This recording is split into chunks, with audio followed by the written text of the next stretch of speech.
నమస్తే, welcome to you. నేను మీ రాజేష్.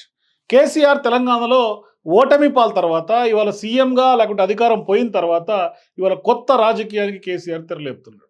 ఇవాళ కొడుకు ఎవరైతే ట్విట్టర్ టిల్లుగా తెలంగాణ రాజకీయాల్లో ప్రముఖంగా పేరుగాంచాడో ఆయనకు పోటీగా ఇవాళ కేసీఆర్ రాజకీయాలు స్టార్ట్ చేశాడు. పోటాపోటీగా ఇవాళ ట్విట్టర్లో ఎక్స్ వేదికగా కేసీఆర్ అండ్ కేటీఆర్ ఇద్దరు పోటాపోటీ పడుతూ ఉన్నారు.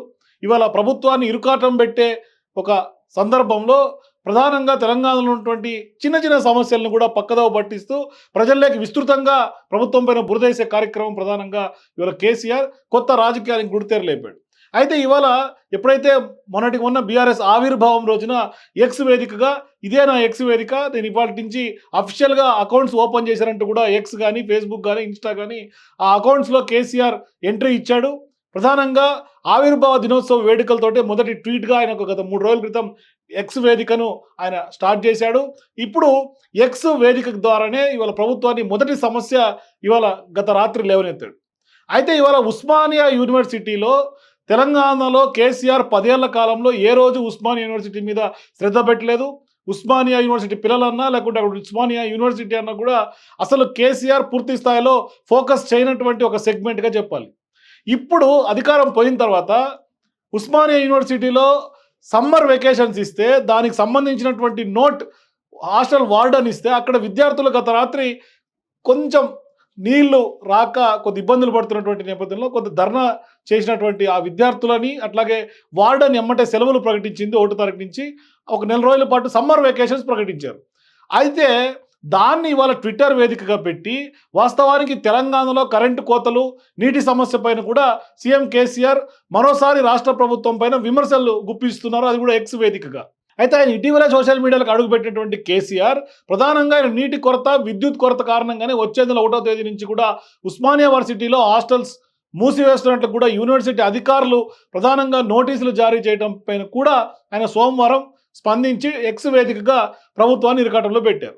అయితే రాష్ట్రంలో విద్యుత్తు సాగునీరు తాగునీటి సరఫరా పైన కూడా గత 4 నెలలుగా తెలంగాణ సీఎం అట్లాగే డిప్యూటీ సీఎంగా ఇద్దరు కూడా ప్రజలను తప్పుదోవ పట్టిస్తున్నారంటూ కూడా ఆయన కేసీఆర్ ఎక్స్ వేదికగా చెప్పుకుంటూ వచ్చారు. మరోవైపు రాష్ట్రంలో విద్యుత్తు తాగునీరు సాగునీటి ఎద్దడి ఉన్నటువంటి మాట వాస్తవమని, ఎక్కడా విద్యుత్ కోతలు నీటి ఎద్దడి సమస్య లేదంటూ ప్రభుత్వం చేస్తున్నటువంటి వాదన అబద్ధం అంటూ కూడా ఉస్మానియా యూనివర్సిటీ చీఫ్ వార్డన్ నోటీసులే ఉదాహరిస్తూ దాంతో పాటుగా ఆ విద్యార్థుల యొక్క ఆందోళన నోటీస్ కూడా ఎక్స్ వేదికగా పెట్టినటువంటి పరిస్థితి. ఈ సందర్భంగా యూనివర్సిటీ వార్డన్ జారీ చేసిన నోటీస్తో పాటుగా ఆందోళన చేస్తున్నటువంటి విద్యార్థి వీడియోలను కూడా కేసీఆర్ తన ట్విట్టర్ వేదిక ద్వారా ఆయన జత చేసి ఇవాళ ప్రభుత్వాన్ని పోస్ట్ చేశారు.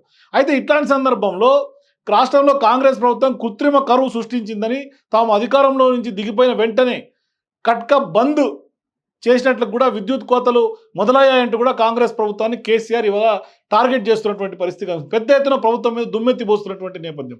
ఇట్లాంటి సందర్భాల్లో 2 రోజుల క్రితం ఆయన ట్విట్టర్లోకి ఎంట్రీ ఇచ్చిన తర్వాత తొలి రోజే కేసీఆర్ ఇవాళ తెలంగాణ రాష్ట్రంలో చాలా విచిత్రమైనటువంటి సంఘటనలు జరుగుతున్నట్టుగా కూడా ఆయన అభివర్ణిస్తూ ఇది పోస్ట్ చేశాడు. అయితే ఆయన మహబూబ్ నగర్ పర్యటన సందర్భంగా అక్కడ కూడా భోజనం చేస్తున్నటువంటి కొద్దిసేపట్లోనే 2 సార్లు కరెంటు పోయిందనే దాని మీద కూడా పెద్ద ఎత్తున ఆయన విమర్శనం చేశారు. మరి దాని మీద రేవంత్ రెడ్డి కూడా కౌంటర్ ఇచ్చారు. సో ఇక్కడ ప్రతిరోజు ముఖ్యమంత్రి ఉప ముఖ్యమంత్రి కరెంటు పోవడం లేదంటూ కూడా ఊదరగొడుతున్నారు. కానీ రాష్ట్రానికి పాలిస్తున్నటువంటి కాంగ్రెస్ పార్టీ పరిపాలనా వైఫల్యానికి ఇదే తార్కాణం అంటూ కూడా ఆయన చెప్పే పరిస్థితి ఇవాళ ఉంది. ఇట్లాంటి సందర్భాల్లో ఆ ట్వీట్కి కేసీఆర్ వ్యాఖ్యలకి మరోవైపు అక్కడ జరుగుతున్న అంశానికి కూడా రేవంత్ రెడ్డి కూడా వాస్తవానికి గట్టి కౌంటర్ ఇస్తున్నారని చెప్పుకోవాలి. ఎందుకంటే ఇప్పటికే పోటాపోటీగా కేటీఆర్కి పోటీగా కేసీఆర్ ట్వీట్ చేస్తూ ప్రభుత్వాన్ని ఇరుకాను పెడుతున్నటువంటి సందర్భంలో మొన్న చేసినటువంటి వ్యాఖ్యలకు కూడా రియాక్ట్ అయ్యారు రేవంత్ రెడ్డి. పెద్ద ఎత్తున దానికి సంబంధించినటువంటి కౌంటర్ ఇచ్చారు, ప్రెస్ మీట్లోనే కౌంటర్ ఇచ్చారు. ఇవాళ ఎక్స్ వేదికగా రేవంత్ను టార్గెట్ చేసినటువంటి నేపథ్యంలో అదే ఎక్స్ వేదిక పైన తెలంగాణ సీఎంగా రేవంత్ రెడ్డి ట్విట్టర్ వేదికగానే ఫైర్ అవుతున్నారు కేసీఆర్ పైన.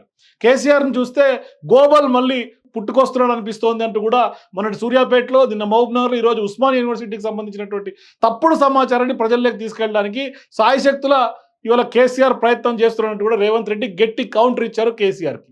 సో ఇక కేసీఆర్ ముఖ్యమంత్రిగా 2023 మేలో కూడా యూనివర్సిటీ చీఫ్ వార్డెన్ వేసవి సెలవుకు సంబంధించినటువంటి నెల రోజుల పాటు హాస్టల్స్ మెస్సులు మూసివేయడం గురించి ఇటువంటి నోటీసే జారీ చేశారు అప్పట్లో.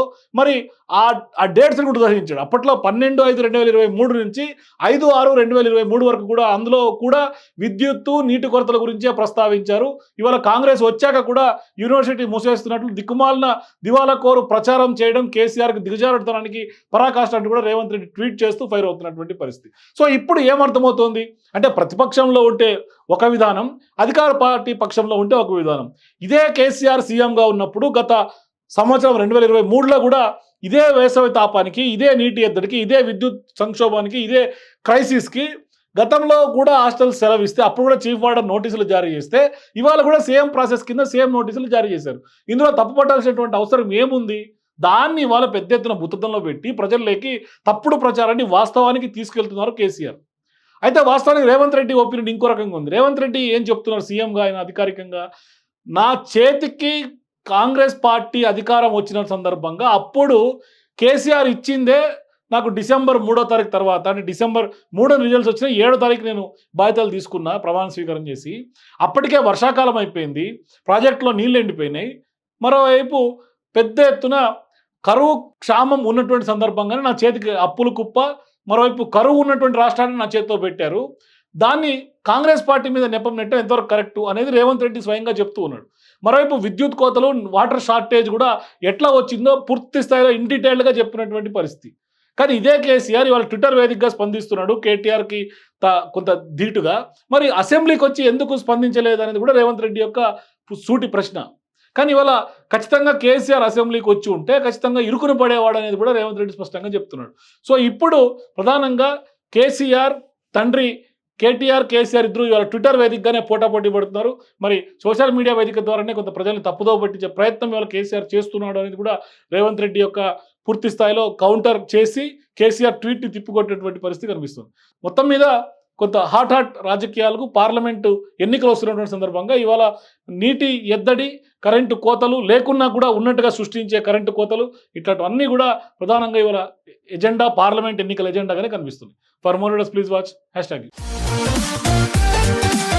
#.